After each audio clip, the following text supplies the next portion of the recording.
The best laid plans of mice and men go off awry. So do the plans for supersizing and growing your business. Sharon Horne-Ellstrom here. Our idiom today is of mice and men. The best laid plans of mice and men. I love this idiom. It reminds me of fairy tales and things.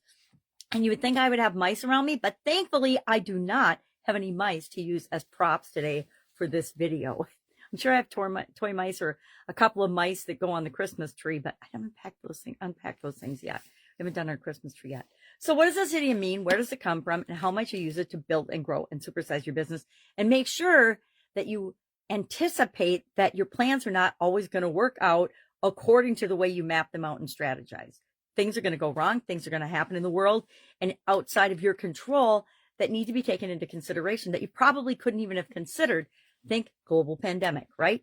I don't know about you, but very few of us, at least I will admit it, had global pandemic in our contingency planning, or it didn't even cross my mind for most of my businesses. So this idiom is from 1785, and a Scottish poet by the name of Robert Burns used it in, there's a little confusion over what the title was, The Mouse or To a Mouse. I suspect it's To a Mouse, not The Mouse. But anyway, it was a poem that he wrote that talked about mice and men plan things, yet the plans almost never go according to the plan, right? Things don't work out as we plan them to. Doesn't mean we shouldn't plan. It doesn't mean we don't budget. Doesn't mean we don't plan. Doesn't mean we don't prepare and think of possible contingencies. It just means that we have to make our plans knowing that they have to be ever-changing, living, breathing, changing documents, just like we are as we build and grow and supersize our business. Deviations from the plan, how do you handle those? For my organization, since 2020 for sure, we have used something called the SOAP framework. I like my bars of soap to teach the SOAP framework. And that is a simple 4-step process that helps us to deal with any challenge, setback, obstacle, problem, anything that happens that we need to deal with. We need to make a decision about and take some action in order to make sure that it turns out in our favor. Even though our plans might not work out perfectly, we need to have a way to tweak and test and change on the fly in order to get what we want long term. So what's this 4-step process? I'm going to share it quickly. Story, options, action, and progress. Story, what is our current situation? Identify the problem, but don't spend all your time there. Hop to what you want, our desired situation and story as quickly as possible, because then we're focusing on solutions instead of problems. O stands for options, and keeping in mind that there are infinite possibilities. So here's where we brainstorm, well, how are we going to get from where we are to where we want to be? Because when we do that current to desired situation and story analysis in our brains, and when we do it on paper, we see that there's a gap between where we are and where we want to be. And then we start focusing on, okay, how are we going to get there? We're not going to focus on why we're here and all the other things and feel sorry for ourselves. We're going to focus on the solutions and how we can get from where we are to where we want to be. And in options, we talked about lots of different brainstorming techniques over the last 4 years. We've talked about it.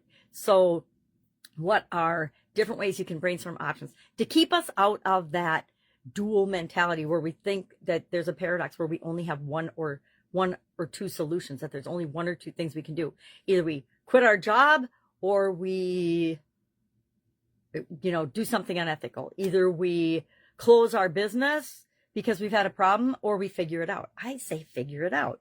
So the A in our SOAP framework stands for action. We can't take action until we analyze the options that we came up with in the O of the SOAP framework. So we analyze those options using, again, different tools and strategies to come up with what is the thing we're going to do right now. As soon as we make a decision and a choice, we want to immediately take some form of action moving us toward that choice.